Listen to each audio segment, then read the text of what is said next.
the door was off the craft, or hatch, whatever you want to call it. Right alongside of it was an American flag adhered to it, a little sticker, not really a flag. Now, all that did was cement it in my mind, thinking, well, this is, obviously this is it. I slid my hand along the side of the craft, which the guard didn't appreciate, and I was told, again, keep my hands at my side. What did it feel like? Walk forward. I say it felt like metal, and the reason I say that is because it was cool to the touch. Mm-hmm. So, yes. It could it have metal been an advanced ceramic or something? Absolutely. But to me, it felt and it appeared like metal. We continued in, and this is where I first met the person that I'd be working with, Barry Castillo or Castile, however you pronounce that. And this is when I first saw the initial components of the craft that had been taken out.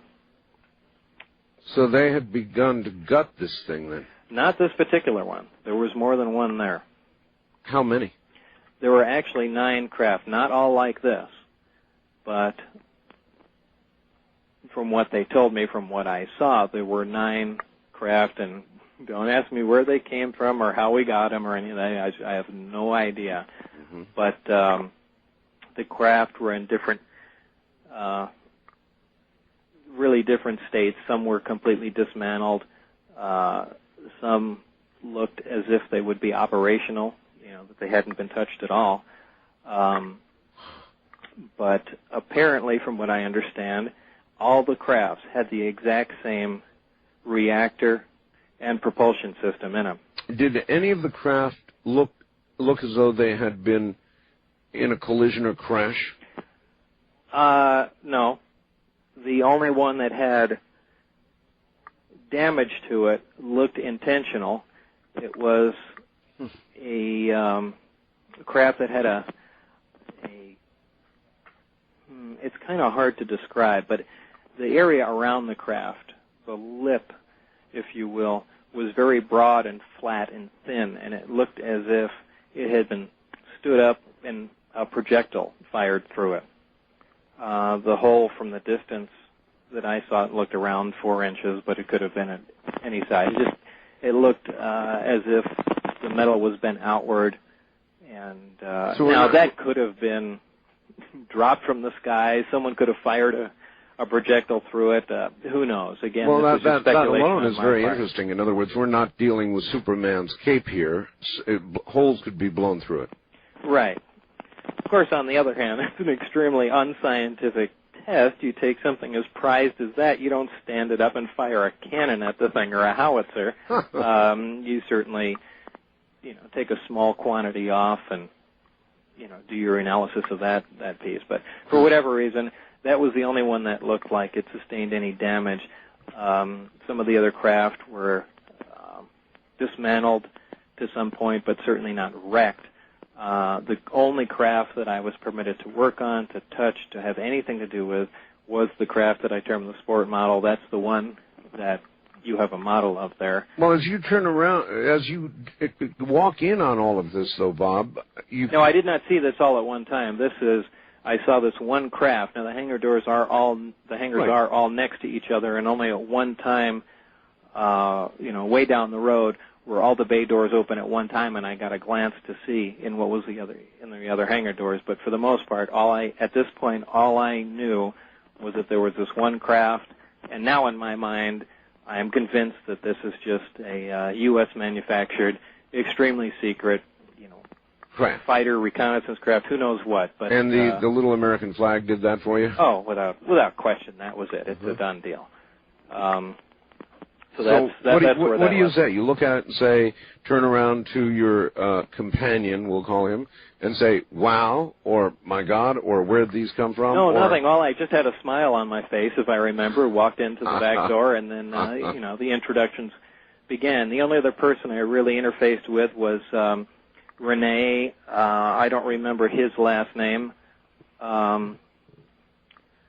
but... And I actually can't remember what in the world Rene did. But for the most part, Barry and I worked closely together. Now, this is also the first time that my supervisor left me alone with Barry, and, this is where the learning process essentially began.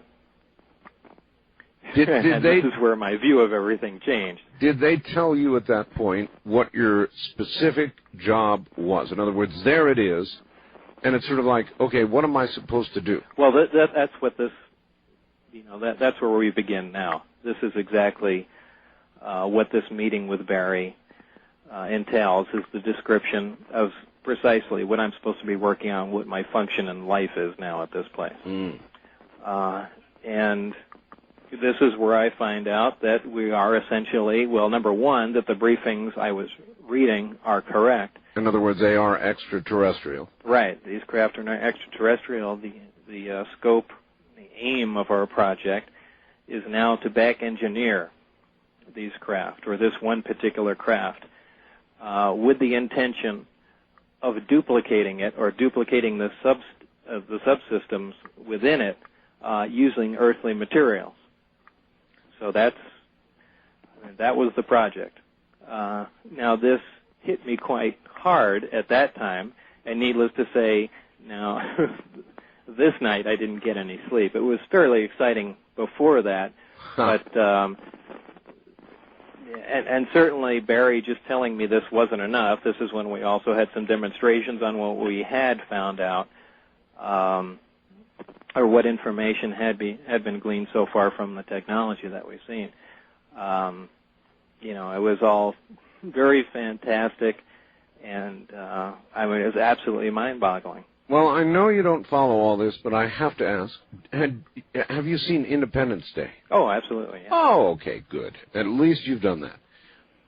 You remember when they brought everybody into Area 51 and they opened the big door, and you want to see? Well, they invited me to the premiere of that. Oh, they did? Yeah.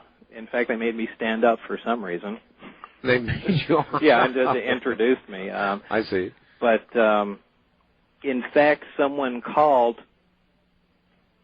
I don't remember the people involved there, but when they were talking about the movie, the making of the movie, so on and so forth, the lab technician there, I